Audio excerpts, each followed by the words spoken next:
país, em uma raça, em uma família, numa comunidade, etc. E isso tudo sem ter aparentemente decidido o porquê e sem ter tido aparentemente opção de escolha consciente. Da mesma forma, o porquê das dores, das infelicidades, do sofrimento, das perdas, nos parece simplesmente aleatório. Isso, pois, aparentemente nós não pedimos, ao menos que nos lembremos dessa situação, para nascer nesse mundo, nem na situação em que estamos, e para passarmos por tais desafios e problemas. Na verdade, e essa forma de pensar e as premissas que estão suportadas na nossa cultura ocidental e mesmo na oriental, embora essa seja mais ampla em aceitação, repousam sobre um conhecimento fragmentado dos porquês das existências e não podem explicar completamente nenhuma dessas questões cruciais. E porque não as explicamos, passamos por elas incólumes sem as considerarmos verdadeiramente ou considerando-as apenas nos momentos de revolta contra a ordem divina, especialmente por nos obrigar a viver nesse mundo de dores. Deveríamos viver para sermos felizes, dizem uns. Temos que nos resignar aos desígnios de Deus, afirmam outros.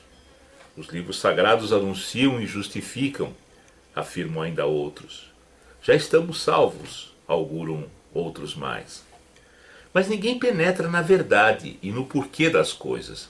E assim o medo persiste. O medo da morte persiste. Parecemos a nós mesmos como vítimas tuteladas por um céu premiador ou um inferno castigo supremo, equilibradas entre os dois extremos, mas sem termos tido opção de escolher e nem de continuar ou interromper esse turbilhão.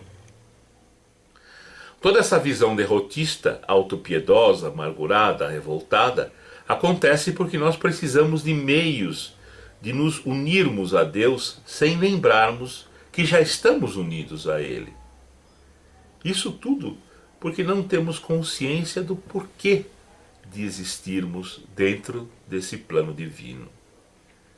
Enquanto para unirmos à divindade precisamos de credos, sistemas religiosos, organizações, cânones, dogmas, santos, piedades, piegas, caridades mal escondidas, propositadamente, etc., nós não estamos nos emancipando. Estamos parados e sujeitos às leis às quais nos submetemos, porque não temos consciência do que somos, de quem somos, do porquê somos e por que estamos, quem são os outros, etc. Ninguém é igual a ninguém no universo. Todos somos essencialmente diferentes uns dos outros e na concretização do universo, cada um dos seres existentes e ainda a existir, no momento presente, executará na plenitude uma função que é única, que não cabe a ninguém mais realizar e na qual se especializa hoje, embora inconscientemente, para executá-la em plenitude no amanhã. Particularmente, ninguém deve comparar qualquer pessoa a outra, pois somos essencialmente diferentes. Nosso histórico e nossos aprendizados nos distinguem sensivelmente de cada um dos nossos semelhantes.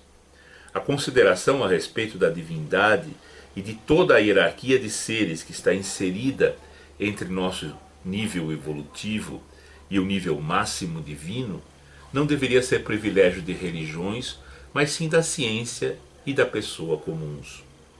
As religiões e seus cânones deveriam estar estabelecidos para levar o homem à percepção e interação completa e verdadeira com Deus, energia criadora e do universo como seu meio de expressão, que se faz materializar por nós mesmos, seres constituintes e participantes ativos desse próprio universo.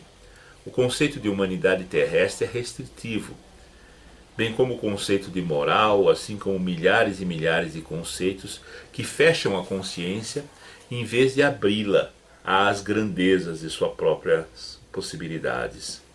Somos na Terra, nós, humanidade terrena, uma infinidade de raças e diversos tipos. Falamos das verdadeiras raças, não as raças branca, amarela, negra, que consideramos como naturalidade ao classificarmos as populações terrenas, mas as verdadeiras raças que se expressam como humanas no hoje.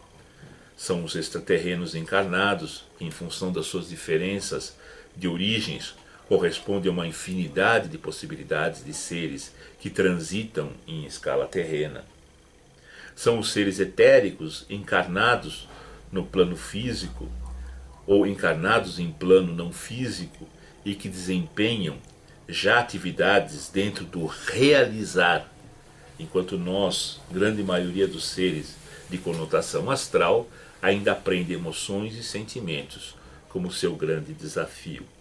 São, enfim, os seres astrais que constituem grande parte dos seres da humanidade terrestre e cujos desafios se enquadram no domínio completo dos objetivos da grande vida em aprender e dominar todas as emoções e todos os sentimentos.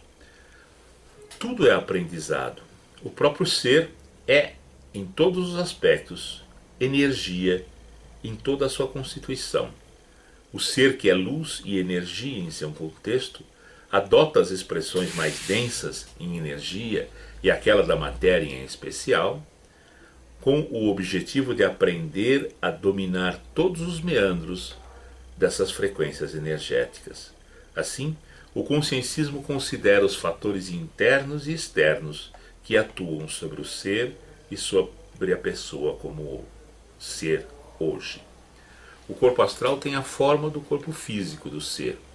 Na verdade, o corpo astral precede o corpo físico e o molda a cada vida física que esse ser vai vivendo.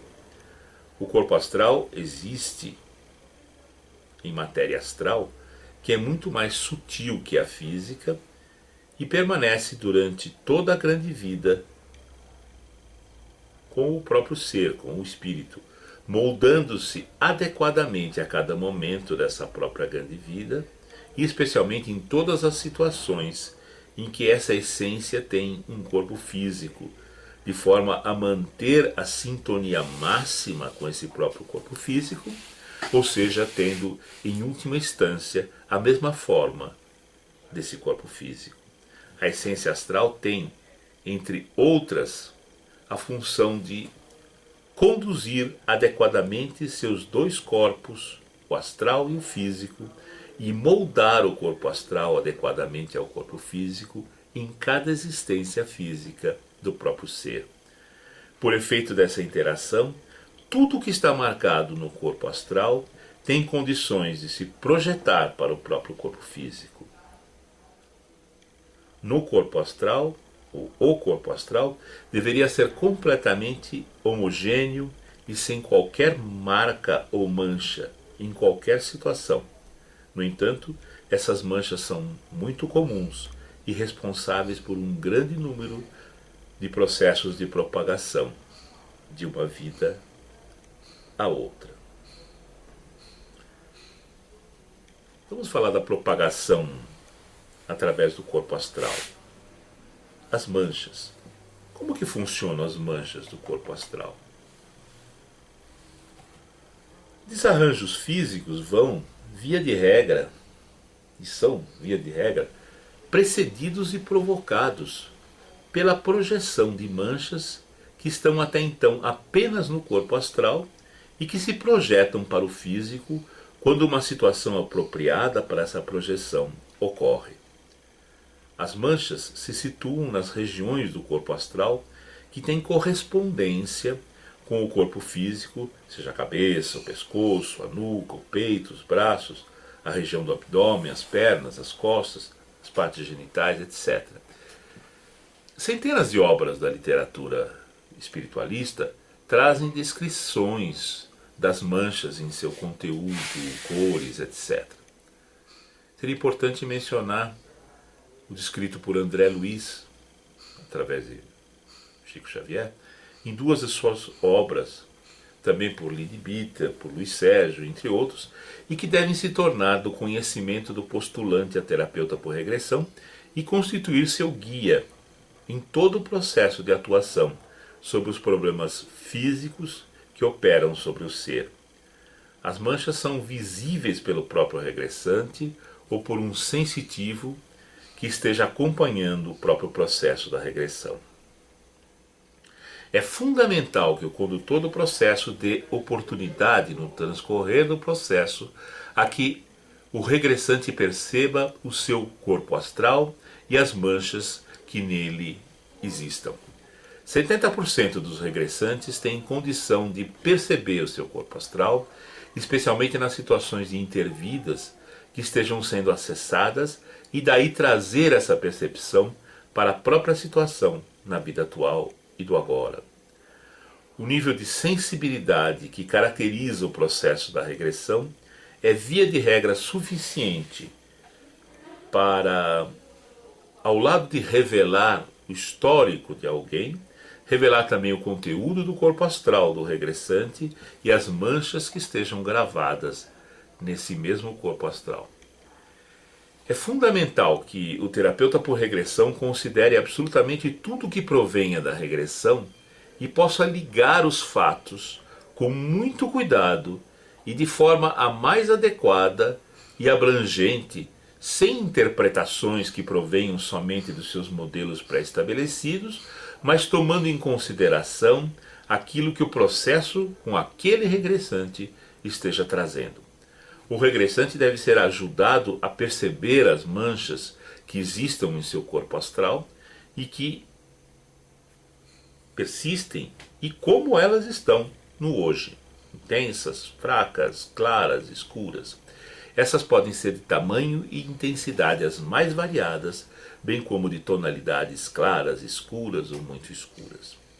Quanto maior a mancha e quanto mais intensa a sua tonalidade, mais natural é a sua projeção para o físico, sendo que essa projeção, com toda certeza, já vem ocorrendo ou tem grande probabilidade de ter passado a ocorrer a partir de um certo ponto na existência, que pode ter sido em qualquer vida ou intervidas anterior e mesmo em qualquer momento ou idade da própria vida atual.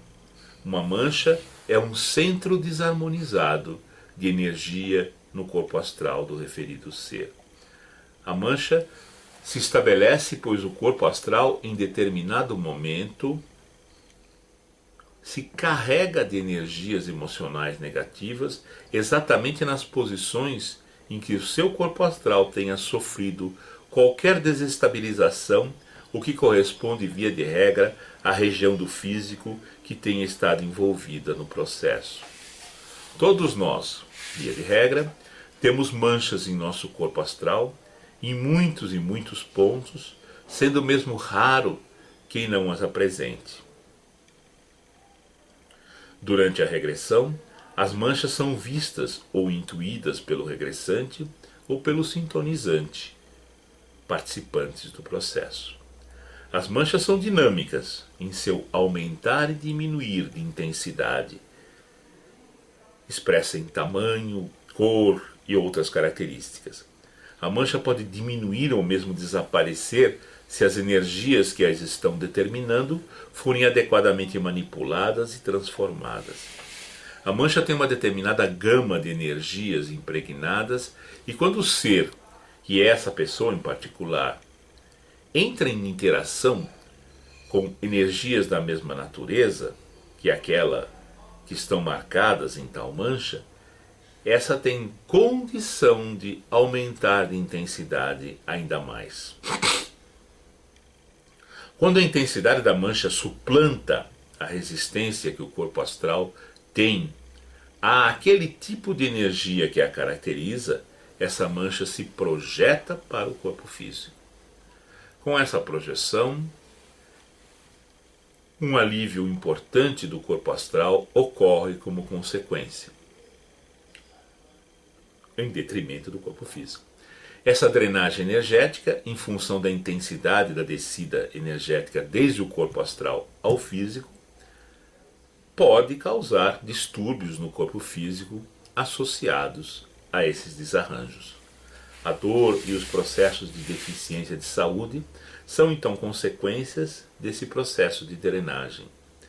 Se essa manipulação energética envolve e utiliza as energias positivas do amor, do perdão, da boa vontade, da alegria, da vontade, da determinação, da ajuda, entre outras, essa mancha, por mais renitente que seja, diminui significativamente em sua intensidade a partir de então.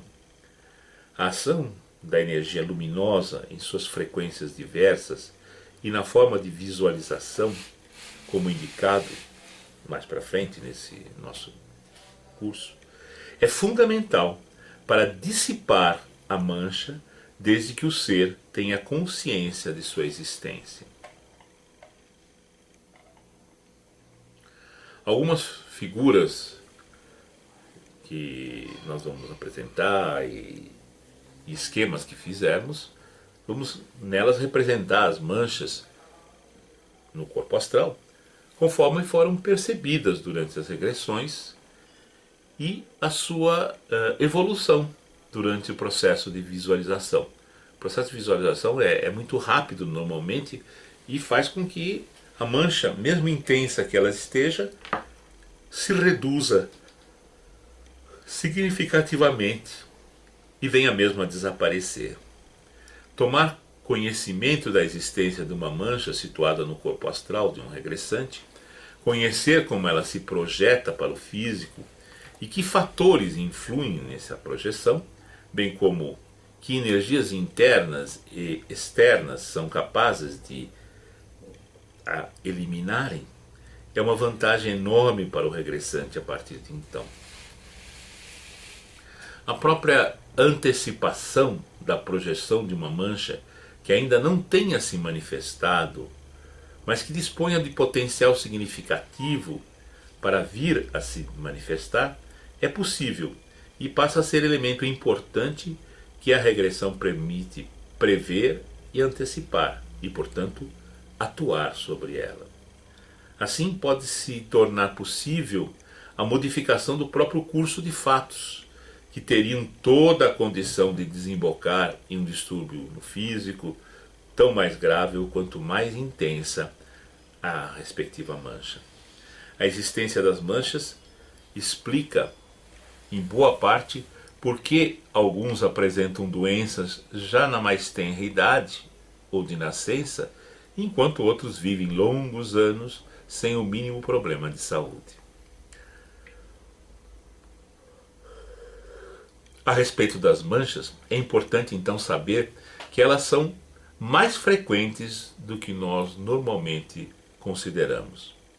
Elas se projetam quando o corpo astral se satura com energias emocionais negativas de mesma natureza que aquelas que estão centradas na respectiva mancha.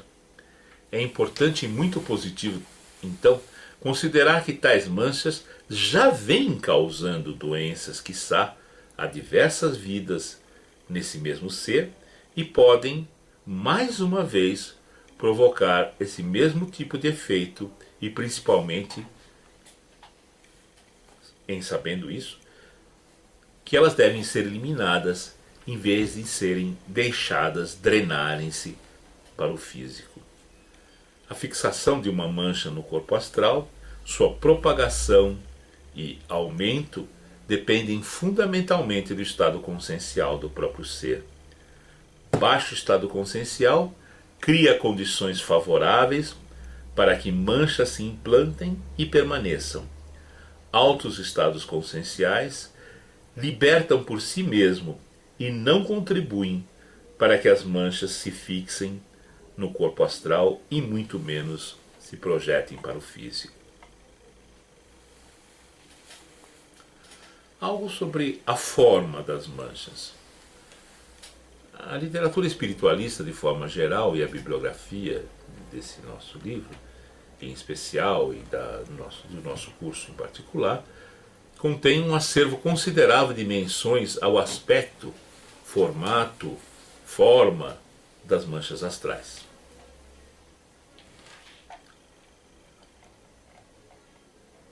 É interessante ler no livro Terapia por Regressão, Casos de Regressão, diversas menções onde o regressante ou o sintonizante puderam descrever a forma das manchas e como e em que condições elas se projetam para o físico. Essa leitura eu recomendo que todos a façam nessa sequência.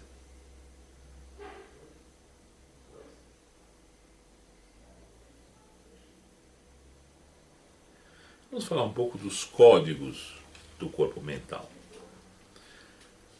O corpo mental, diferentemente do corpo astral, que tem a forma do corpo físico, ele é um corpo difuso e cuja energia se situa a nível algo superior ao astral, qual seja o plano mental. Todas as energias que correspondem aos pensamentos do ser em sua vida total, ou ao menos em sua grande vida, e nas condições de projeção dessa para o físico, estão armazenadas no corpo mental. Assim, o corpo mental é um acúmulo de todos os pensamentos que já tenhamos emitido em todo o nosso processo de vida, em qualquer das escalas que já tenhamos vivido.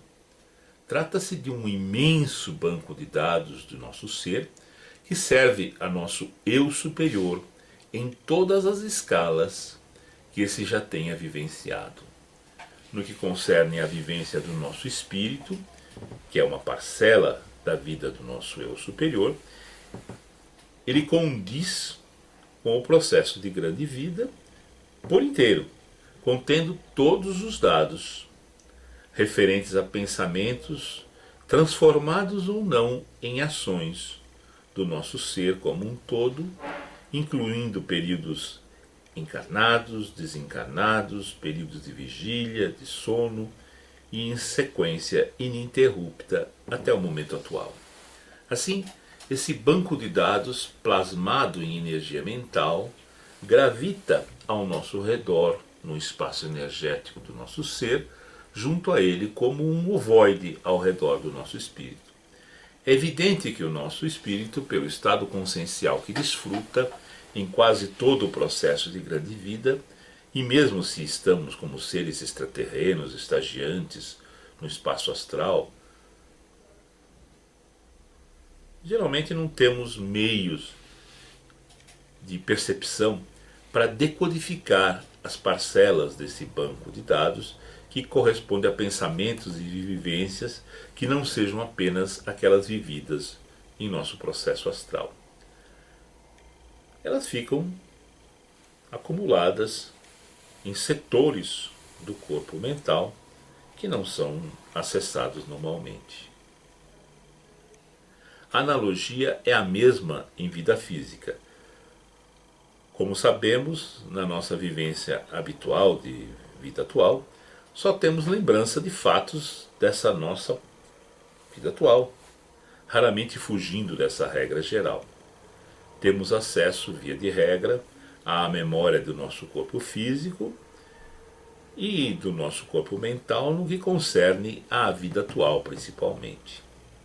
Em grande vida, estamos acostumados e temos a possibilidade apenas de acessarmos o conteúdo do nosso corpo mental que sintoniza com a faixa energética do espaço astral.